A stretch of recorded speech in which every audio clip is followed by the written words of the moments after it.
स्वामीनाथन चरण सिंग यांना भारतरत्न दिल्याने शेतकऱ्यांचे पोटं भरणार नाहीत। त्यांचे विचार, त्यांच्या जे काही त्यांनी लिहून ठेवलंय ते शेतकऱ्यांसाठी देण्याची भूमिका जोपर्यंत सरकार घेत नाही तोपर्यंत असे भारतरत्न देऊन शेतकऱ्यांना फायदा नाही।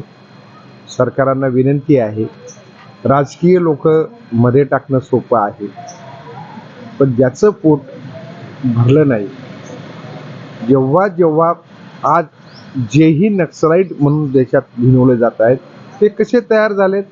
अन्याय केल्याने। आज एवढ्या मोठ्या 64% वर्गावर अन्याय केला जातोय। आज या आरक्षणाची मागणी चालू आहे सगळ्यांच्या, कशासाठी? शेती परवडत नाही म्हणून नोकरीच्या मागे लागतायत। त्यातनं काही साध्य होणार आहे की नाही हा भाग पुढचा, परंतु शेतकऱ्यांना लुटणं ज्या दिवशी सरकार बंद करेल, भारत हा सुजलाम सुफलाम होईल, सोने की चिडिया त्या ठिकाणी नांदेल। परंतु राजकारण्यांना ते होऊ द्यायचं नाहीये आणि म्हणून ते शेतकऱ्यांना दाबण्याचा प्रयत्न करतात। शेतकरी आंदोलनासाठी जात असताना संपूर्ण दिल्लीमध्ये येणारे जे सीमा आहे ते बंद करण्यात येते। शेतकरी नेते म्हणून काय आपली प्रतिक्रिया? गेल्या वर्षी देखील 11 महिने शेतकऱ्यांनी अतिशय शांततेत आंदोलन केलं। त्या ठिकाणी कोणत्याही शेतकऱ्याने काहीही कुणालाही त्रास होईल असं कोणीही वागला नाही।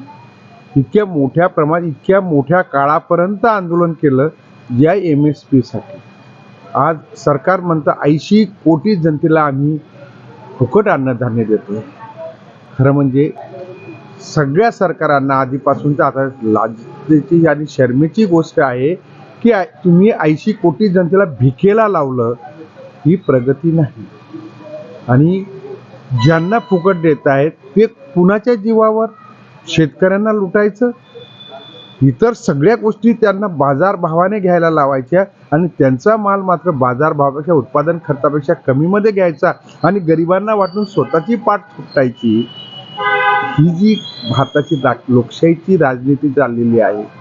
आणि आता तर गंमत आहे, सगळे जे एकत्र झाले आहेत, त्यामुळे शेतकऱ्यांना न्याय मिळवून घेण्यासाठी शेतकऱ्यांना शांततेच्या मार्गाने आंदोलन करण्याचा पर्याय हा उभा असताना चीनच्या बॉर्डर उघड्या आहेत, पण शेतकऱ्यांसाठी जर बघितलं हसू येतं। जगामध्ये असं कोणत्याही देशात नसेल की एवढ्या शांततेच्या मार्गाने आंदोलनाला त्रास दिला जातोय। देशातील शेतकरी पुन्हा पेटून उठेल। राजकारण्यांनी ते दडपण्याचा प्रयत्न न करता सरकारांनी चर्चेच्या माध्यमांनी न्याय्य भूमिका घेऊन त्याचा हक्काचं त्यांना द्यावं, एवढीच आमची शेतकऱ्यांकडनं त्यांना अपेक्षा।